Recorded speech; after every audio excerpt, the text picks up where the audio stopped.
Ay magluluto today ng caldereta para sa ating magdadasal sapagkat ngayon po ay ka-4 na po na araw na kamatayan ng ating beloved sister. Pork caldereta. Ayan, para sa tanghalian ng magdadasal. Siyempre kasama na ang lahat ng tao na dadating dito kung sino man sila. Ano po? Alright, pakita ko po sa inyo ang aking backup. Good morning mga boss, mga lodi, mga idol, sa lahat ng ating OFW sa iba't ibang panig ng bansa. Nakamarinate na po ang ating buto-butong pork caldereta. Yan, nandiyan po yung iba. Wala pa yung marikado natin na meron natin sasalang. Marinate po muna natin. Alright. Right, bibigyan na po tayo. Isa na natin. Natin ang ating star margarine. Tapos ay ang ating garlic. Ayan.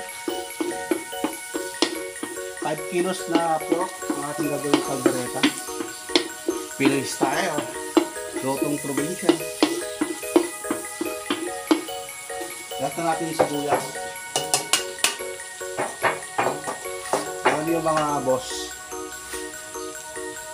Sa 5 kilong sibuyas. Tingnan natin. Sa 5 kilong pork. Tingnan natin ang sibuyas. Mas marami, mas masarap kahit kaunti lang ricado. Ito po ay style na lutong restaurant. Simpleng caldereta. Kumbaga, benta mo siya ay hindi ka malulugi dahil kaunti lang ricado. So, siyempre, masarap po yan. Yes po, masarap po yan. Alright. Ayan mga boss.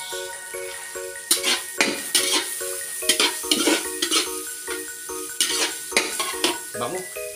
Gawin na natin ang ating pork. Pork caldereta.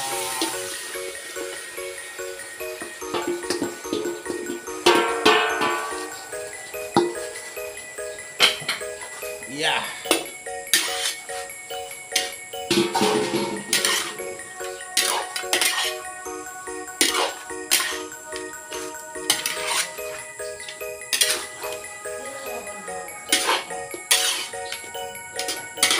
Yan. Wala pong sabaw yan, pero maya magkasabaw na yan. Takbo na natin. Okay, takbo na po yan. Alright, ang mga lang po natin.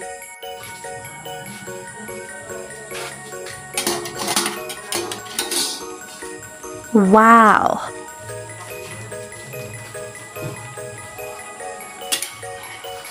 Mga boss, nagsasabaw na po. Ayan. Halo natin ito.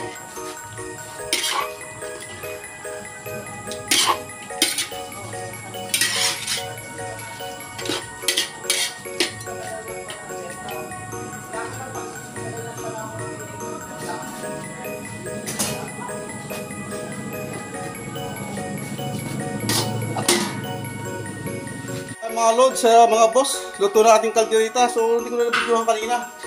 Hiningal ako sa pasubrang busy habang niluluto ko, so hindi ko na nabidyohan kanina, pero ito na yung kabuuan ng pagluluto niya. So next, ilalagay na po natin yung gulay, sunod. Tapos nag-prito rin tayo ng tilapia. Ayan po ang ating tilapia. Alright. Kaya sinunod po natin ang gulay. Iba na po yung may gulay tayo. May isda, may gulay, may karne. Ayan. Para sa ating mga magdadasal. Maraming tao po mamaya. Alright. Thank you so much po. Maraming salamat. Hindi ko na ipakita yung pagigisa nitong ating gulay with oyster.